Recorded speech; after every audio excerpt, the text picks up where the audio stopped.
Marcela Velázquez, soy ingeniera civil, hoy estaba haciendo las cuentas ya hace 24 años. Me he dedicado de los 24, casi 22, a hacer obras de gran impacto, obras de transporte masivo, sí era mi fuerte. Y hace como un año y medio, pues un amigo me llamó a que le ayudara a implementar uno de los planes más ambiciosos que tenemos este año, o que tiene el gobierno este año, que se llama llevar agua a La Guajira, y más que llevar agua a La Guajira, es llevar agua a La Guajira alta y alta extrema, que pues no es lo mismo. Soy magíster en sistemas de riesgo, soy especialista en pavimentos y también soy especialista en procesos. Fui directora también en obras muy grandes en Bogotá. Digamos que el tema de manejar grandes cantidades de concreto, grandes cantidades de acero me es muy familiar y realmente lo amo, pero esto fue un giro de 180 grados que hice en mi vida y pues hoy pues venimos a mostrarles. Así es. Sí, buenas tardes. Mi nombre es Arcides Apshana. Soy indígena Wayú de La Guajira y hoy vengo pues a contarles también de mi experiencia cómo ha sido este tema del agua. Ahorita les voy a hablar un saludo en mi lengua Wayúna aquí. Y mi traje se llama Tachen, es un traje que nos toca colocarnos para cuando tengamos matrimonio, boda, eventos especiales. Y bueno, la invitación de la Universidad Nacional es también un momento importante. Ana Salika, según Jupushua, Tanoli Alcide, Yentish Yami, en Universidad Nacional, Suplatakuhin Hatkatualata Cachaya de Caguajira. Muchas gracias.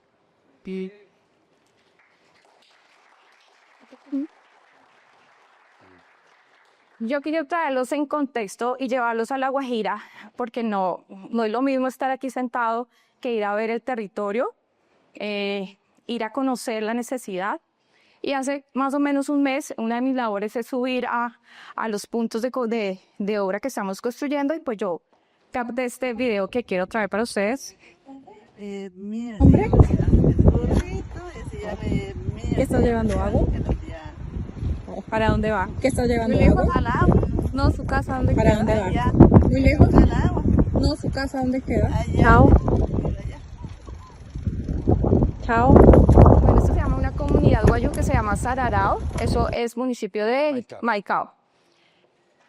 Esa es la forma en que ellos llevan agua desde los puntos principales de producción. No existen tuberías, ellos son la tubería.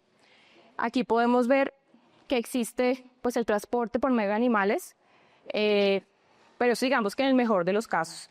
La gran mayoría de ellos transportan el agua de manera manual, hacen largas jornadas de trasiego, estoy hablando de casi 6 horas, cargados con pimpinas que llevan el agua, lo que hace aún más difícil, y eso agréguenle que hace un sol, una radiación de una de las más altas de Colombia, a la hora que ellos pues llevan el agua. Entonces, esta es una realidad, y una realidad del 2025, en que uno pensaría que no está pasando, pero pasa de hace más o menos un mes y medio. Bueno, en esta comunidad se llama Los Cocos, queda ubicada en el norte de La Guajira. Es uno de los trabajos que me toca hacer desde el ministerio, es conocer rancherías, ir allá. Y me sorprendió porque el señor de aquí, al que está a la izquierda, dale play, ¿sí? Sí.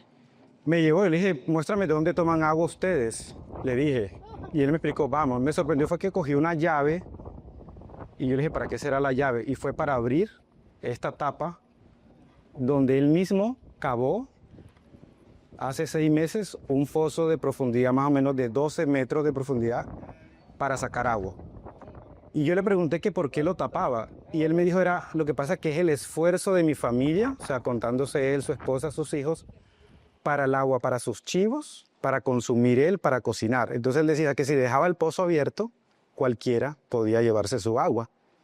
Y estamos hablando ni siquiera de una agua superficial como tal, sino es lo que llamamos también pozo falso, que como pueden ver en la foto es un Hawái.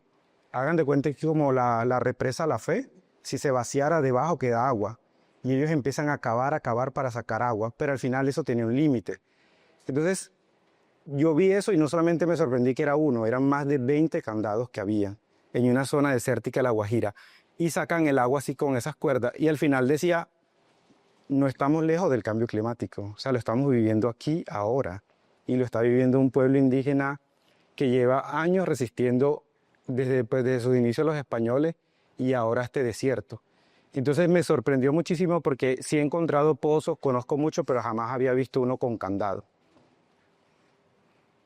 Esto.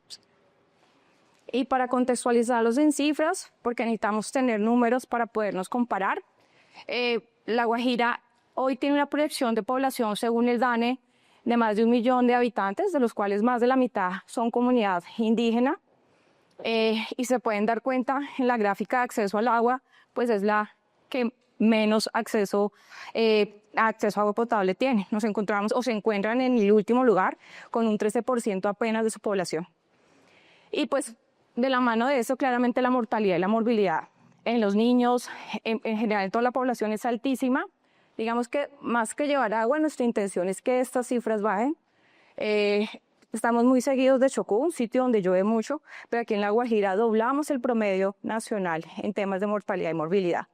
Pero tiene un tema importante La Guajira, y es que está rodeada de todo lo que todo otro departamento quisiera tener. Aquí la radiación solar en horas día es la más alta que hay en Colombia, pues tienen unos vientos cruzados importantes, y adicionalmente pues está rodeada de agua de mar. O sea, todos los factores que podríamos necesitar para nosotros de manera natural poder suministrarles agua y energía en cruzaderos. Vamos a seguir con Fernando. Sí, si habláramos de dificultades de acceso al agua, todavía nos hacemos la pregunta, y creo que fue el inicio de la profesora cuando dijo, ¿por qué no hay agua en La Guajira?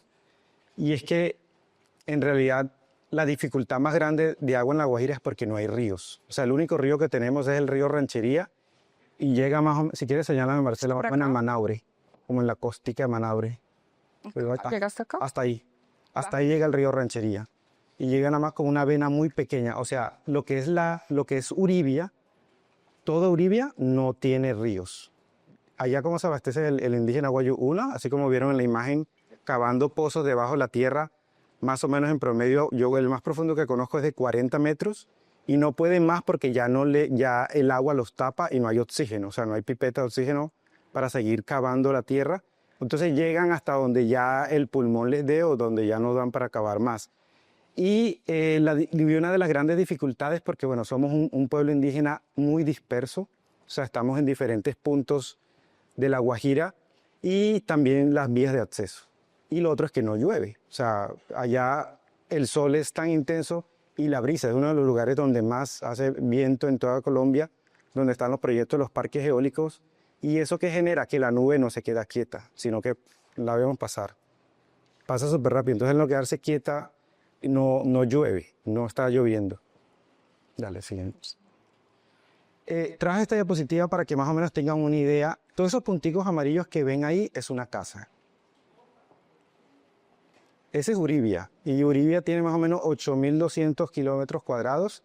Es casi como Trinidad y Tobago, como Aruba, o sea, de inmenso. Y cada uno de esos punticos hay una casa, una ranchería guayú. Entonces, en esa casa viven más o menos 5 o 7 personas.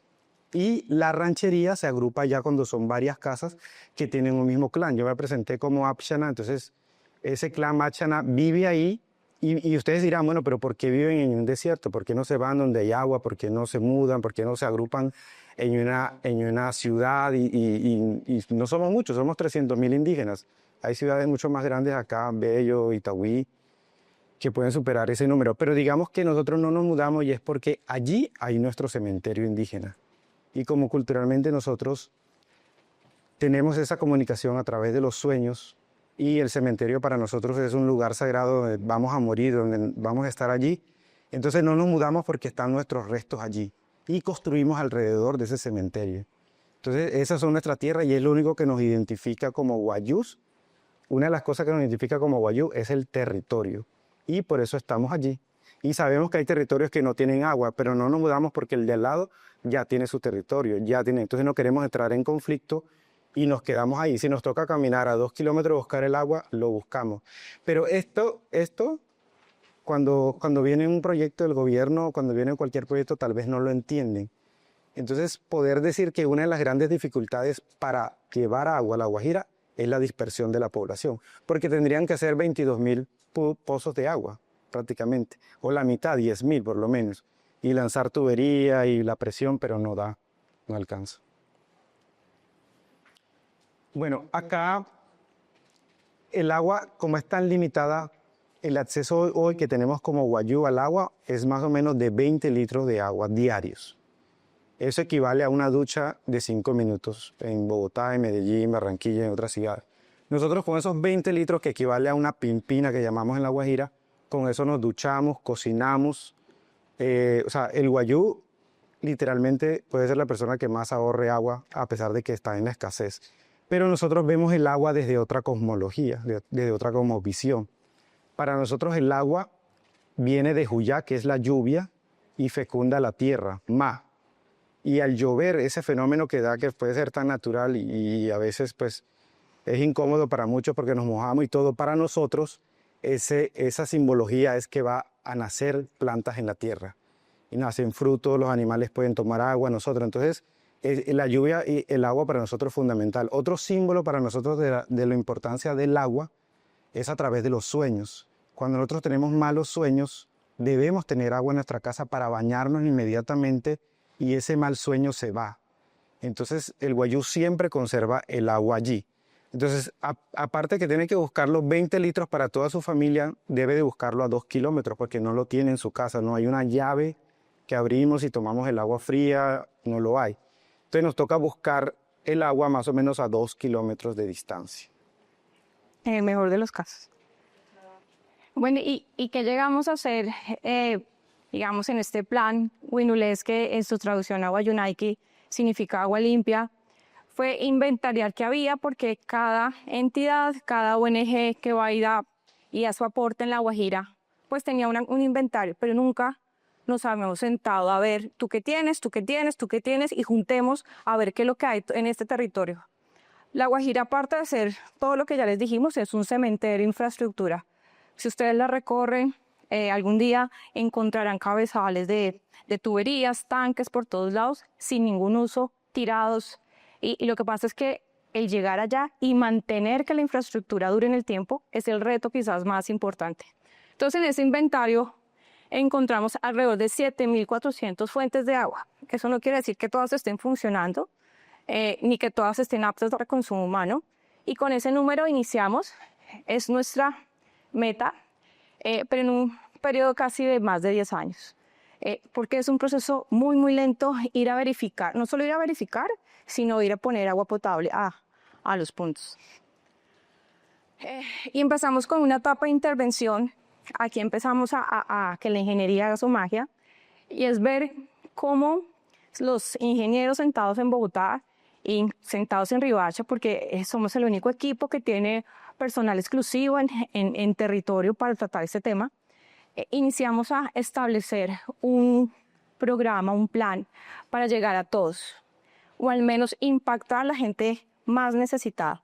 Y esto era pues una ruleta rusa porque todos lo necesitan. Ahí es muy difícil decir a ti sí, a ti no, a ti sí, si todos tienen sed y todos están necesitados de tener agua en su casa.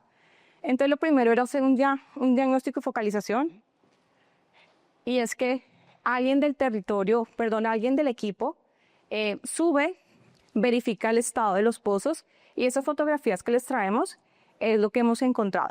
O sea, encontrar el punto que ustedes vieron en el mapa es alguien nos dijo, o una comunidad, o un derecho de petición, o una carta, una llamada a mi teléfono, en alguna parte alguien levanta y me dice yo tengo aquí algo, y tenemos que ir, georreferenciamos, y eso es lo que hemos encontrado: pozos artesanales, pozos en mal estado, algunas excavaciones de otras entidades mucho más profundas que los 40, de pronto 40 o 30 metros que los indígenas han cavado inicialmente.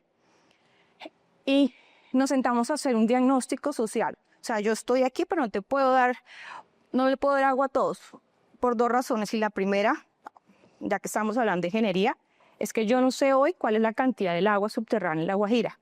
No existe un estudio que el Sistema Nacional de Geología nos haya retroalimentado para decir es suficiente si tú cavas tantos pozos o con tanto caudal que saques. No, esa información hoy se desconoce en Colombia.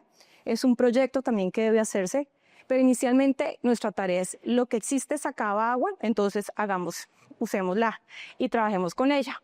Entonces el primero era verificar que a 2 kilómetros, como dice Alcides, qué gente había, qué población había, que no tuviéramos problemas intercraniles, que fueran de fácil acceso y los contamos, censamos. Y ese es el primer número y la primera variable que tenemos importante para empezar a diseñar los sistemas, la población.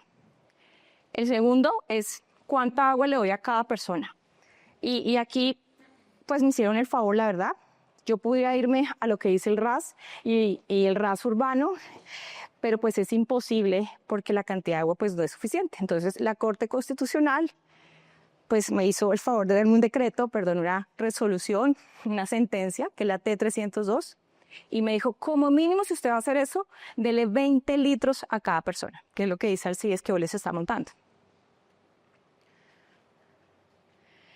Y posterior a eso, pues, cuando ya decidimos a qué comunidades vamos a intervenir, también, perdón, me devuelvo, hay una parte importante que la pasé, y es que, como hay tantos, empezamos. ¿En qué comunidades han habido en el corto tiempo o tienen registro de mortalidad o morbilidad en niños especialmente? Es nuestra población a atender. O sea, no es que los adultos ni los adultos mayores no lo sean, pero los niños y los índices de mortalidad infantil son muy altos allí, entonces es nuestro primer indicador. Que exista una escuela o una UCA, es decir, que haya niños allá para atender, entonces yo les llevo el agua. No necesitan desplazarse, yo les llevo allá un punto. Y que no sean beneficiarios de un punto o de alguna intervención cercana para que pues nos alcance el agua, básicamente. Entonces mandamos a los ingenieros, nosotros como ministerio hicimos unas contrataciones a varias empresas, algunas ONGs, algunas empresas internacionales, todos vinieron aquí, se apuntaron, y lo primero que van a hacer, y esa es nuestra otra variable, es ir a ver cuánta cantidad de agua saca ese pozo. Encontramos cuál es la profundidad del pozo, hacemos una prueba de bombeo y la prueba de bombeo me dice básicamente cuánto es la cantidad de agua que puedo sacar sin que el pozo se afecte. O sea, con seguridad el pozo puede seguir dando más agua, pero pues yo me limito a lo que él puede hacer o puede dar sin que pues yo lo seque. Y luego voy y miro, esa es la prueba de bombeo, y después, ¿esa es la que sigue? No. Y después voy y hago una prueba, tomo una prueba de agua y voy a un laboratorio que normalmente me queda en Valledupar, en Santa Marta, en Riohacha no hay, y le tomo la calidad del agua. ¿Qué tiene esa agua? Normalmente no es agua muy mala, o sea, sí tiene problemas microbiológicos, pero nuestro mayor desafío es la cantidad de sal que encontramos. En algunas otras partes de Colombia, el agua subterránea no es tan salada como en La Guajira, debido a que pues, son líneas afluentes del mar y pues la salinidad del mar está por encima de los 25.000. La norma me dice que yo máximo para agua potable puedo darles 1.000 y encuentro sales de 25.000 a 50.000. Entonces el reto de quitar toda esa sal es realmente nuestro primer desafío o nuestro segundo desafío para atender la población. Y empezamos a diseñar, digamos que administrativamente algún ingeniero hace el diseño, hace una revisión de cálculos y luego paso por el ministerio y yo pues que soy ingeniera civil pues inicio esa aprobación de esas propuestas. Voy aquí a explicarles cómo funciona. Esta es una ideal de planta. No todas son así de grandes, de complejas. Algunas son muy más sencillas, pero básicamente así funciona. Hay un tanque de agua cruda. Yo bombeo el agua del pozo. Cuando ya el pozo me dijo, ¿le puedes darle agua a todos? 20 litros. Entonces yo bombeo el agua y lleno un tanque, que es este primer tanque que ustedes ven ahí. Y posteriormente con otra bomba empiezo a moverlo por este sistema. Lo primero que tengo que hacer es pretratar el agua. O sea, no puedo entregar un agua o no puede llegar a la ósmosis, que es realmente mi sistema más importante para el tratamiento, sin que yo previamente haya intentado quitarle todos los sólidos que estén allí o todos los microorganismos que encuentre. Necesito pretratarla y básicamente voy a pasar aquí a contarles qué hace cada uno de estos tanques. Pues lo primero es aplicarle cloro y pues me imagino que todos sabemos que es para poder quitarle las bacterias, los hongos y básicamente para cuando él siga recirculando pues la poca agua que quede en las tuberías no me genere nuevamente bacterias y hongos y por ende taponamientos. Entonces lo primero que hago es aplicarle cloro y esto depende de lo que me diga el ensayo de agua de laboratorio que les digo que hacer. Luego tiene que pasar por estos 3 filtros. Cada uno de estos 3 filtros pues tiene un granular, un poco más grande, un poco más pequeño, y todos están recogiendo sólidos en suspensión para poder limpiarla y seguir limpiándola hasta llegar aquí al de carbón, que lo que hace la superficie del carbón es absorber. Por la razón, entonces, si algo me quedó de cloro, empieza a absorberse en esta zona. Si algo de pesticidas hay en el agua, empieza a absorberse aquí. Posteriormente voy para un tanque de ablandamiento. Aquí pues empiezo a quitarle la dureza al agua.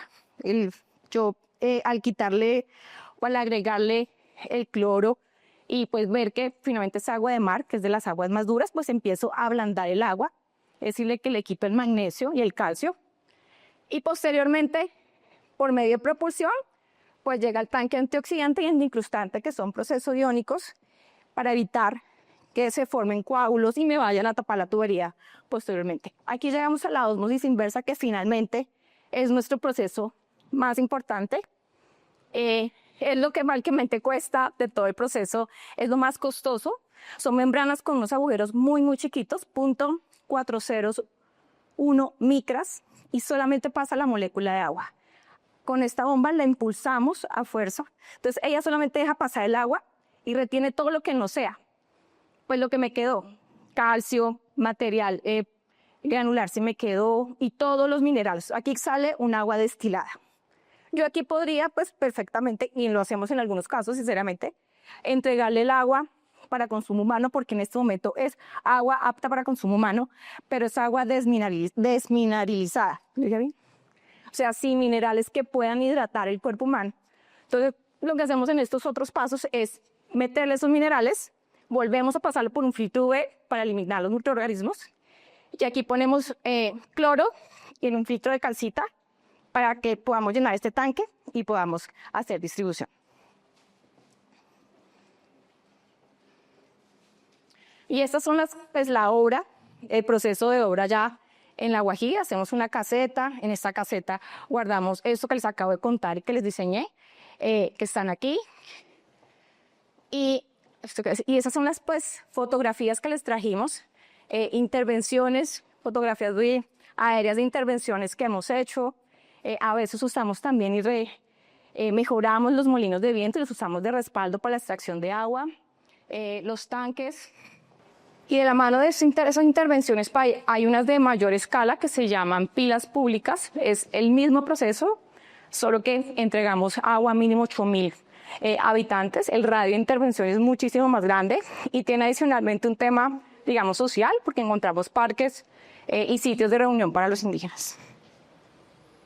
Sí, bueno, para nosotros como pueblo indígena entender la ingeniería nos cuesta, porque no hemos sido adaptados a ese mundo de comprender. Y una de las grandes preguntas que nos hacemos como pueblo indígena es por qué, si tengo un tanque de 10.000 litros de agua, luego se convierte, cuando pasa por todo el sistema, se convierte a 5.000.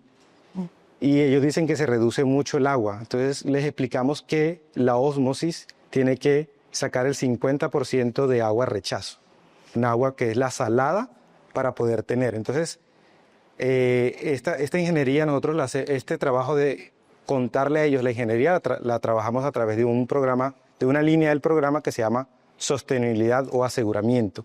¿Cuál es la idea? Que ellos, como indígenas wayú y nosotros también allá, podamos operar la planta, encenderla, hacer los lavados que se hay que hacerle en los tanques y procesar. Para nosotros los wayú, entender la ingeniería en ese sistema de agua es difícil. Inclusive nosotros lo llamamos en nuestra lengua wayú aquí ala cajaguahuinca. Es como cocinar el agua, no lo entendemos como ósmosis, sino que entendemos que el agua se hierve y sale limpia. No tenemos en nuestro consciente como la palabra ósmosis. Les pongo un ejemplo. Para nosotros los wayú no existe el cine porque nunca lo vivimos. Nunca vamos a cine, nunca fuimos a cine. Entonces, lo que no está dentro de nosotros no lo vivimos. Entonces, la ósmosis para nosotros es esa caseta que mostraba Marcela, toda esa ingeniería, para nosotros es un sistema que cocina el agua y nos la da limpia. Y acá tenemos un esquema de aseguramiento con 6 módulos donde empezamos a dibujar cómo buscábamos el agua antes, cómo conservamos el agua, y llegamos también a un análisis como pueblo indígena wayú, y es que gracias a la ingeniería pues y a los sistemas del bombeo, la bomba que está sumergida dentro del pozo, y la ósmosis tenemos agua potable. Pero también lo analizamos de otro sentido, y es decir, nosotros también aportamos, por ejemplo, uno de esos pozos artesanales que nos ha dado buen caudal para más o menos 500 personas es un pozo artesanal. Pero el Wayuu no hizo un estudio geoeléctrico. ¿Cómo sabía él que había agua debajo de la tierra y sabía dónde podía cavar? Hay dos maneras. Uno, a través de sueños que nos revelan a nosotros nuestros ancestros y nos dicen, camina 100 metros y ahí vas a ver tal árbol verde así y ahí hay agua. O entre las entrevistas que yo hago en campo les preguntaba mucho cómo consiguieron este pozo y me decían, no, porque hace 20 años mis tíos decían, ese palo no se seca, cuídenlo, no se seca, ahí debe haber agua debajo. Y en una de las sequías empezaron a cavar y encontraron agua. Entonces, ese aporte que nosotros hacemos del estudio de suelo, sin nada, lo estamos haciendo desde nuestra cosmovisión indígena, como Wayús. Bueno, los objetivos del desarrollo de este programa que tenemos es realmente garantizar pues, el acceso al agua potable como todos los colombianos, que esa agua que están consumiendo realmente sea de mucha mejor calidad que la que hoy tienen, que aumentemos el uso y la eficiencia del agua, que no solamente sea para su consumo, sino que ellos en un futuro, y esperamos no muy lejano, esto sea también desarrollo económico para ellos. Y apoyamos y fortalecemos las comunidades desde la gestión del agua, que es lo que nos explica Alcides, o sea, nos sentamos y hacemos todo un ejercicio de acompañamiento social con ellos de aproximadamente 9 meses a 1 año, en los cuales de la mano les explicamos cómo funciona, cómo pueden sostenerse en el tiempo, y esto es importante que lo tengan en cuenta. El Estado podría y entendería que por ser comunidad Wayuu podría sostener esos sistemas en un tiempo limitado. Pero realmente que la dinámica del gobierno no es sostener indefinidamente por medio de subsidios a algún grupo poblacional. Por tal razón, pues se requiere que ellos en algún momento, ya teniendo agua, puedan ser autosostenibles, puedan tener granjas, ganado, artesanías, y esto nos puedan ayudar a tener al menos los insumos para operar la planta. Las acciones, pues la rehabilitación y mejoramiento de estos pozos, que pues ha sido un desafío. Creímos que nos demoramos 8 meses interviniendo 200. Llevamos 1 año y medio y no hemos terminado. Las lluvias, las vías de acceso, el idioma, todo es muy complejo. Los bloqueos constantes de las vías, pues no nos han facilitado la intervención. Pero pues la idea es, como les comenté, como mínimo alcanzar un gran número o al menos ser muy distribuidos o distribuirlos en la zona de una manera equitativa para todos. Centros públicos de abastecimiento, que son las pilas grandísimas, eso fue como la primera apuesta que se hizo, y sistemas de acueducto y alcantarillado en los centros poblados y participación y capacitación de las comunidades. Pues hoy tenemos todos estos punticos azules intervenidos. Contratamos alrededor de 163.000 millones de pesos para hacer estas intervenciones. Hay 350 contratadas, o sea, tienen sus diseños, está asignado un contratista. Hay 15 pilas públicas, estas grandes que son de la mano con la gobernación también en proceso de ejecución. De estos hay también 6 proyectos convencionales, que es que no le aplican a la población Wayuu, aunque muchos de ellos también ya se han desplazado a los centros urbanos. Pero básicamente hoy estamos entregando, aquí no está, potencialmente para el 2026 a 316.000 personas y en la zona rural a 187.000 personas. Estos son los datos que alimentamos mensualmente. Hoy llevamos 195 de esas 7.000. Hay 63 frentes de obra en atención en estos momentos, 10 pilas públicas en operación, y eso nos traduce que finalmente lo que queremos, a cuántas personas estamos beneficiando, pues 134.000, que para nosotros no solo es motivo de orgullo, sino de tranquilidad, la verdad. Y 10.000 personas en capacitación, o sea, cuando terminamos de hacer todo este proceso de infraestructura, pues ya de esas 134, 10.000 son capacitadas en esos temas de de tratamiento y operación de las plantas. No es un número que debería ser igual, no los capacitamos en la misma cantidad, escogemos un grupo de personas por rancherías o por comunidades porque pues no alcanzamos. ¿Entendemos? Listo, sí. Tenemos un videito al final que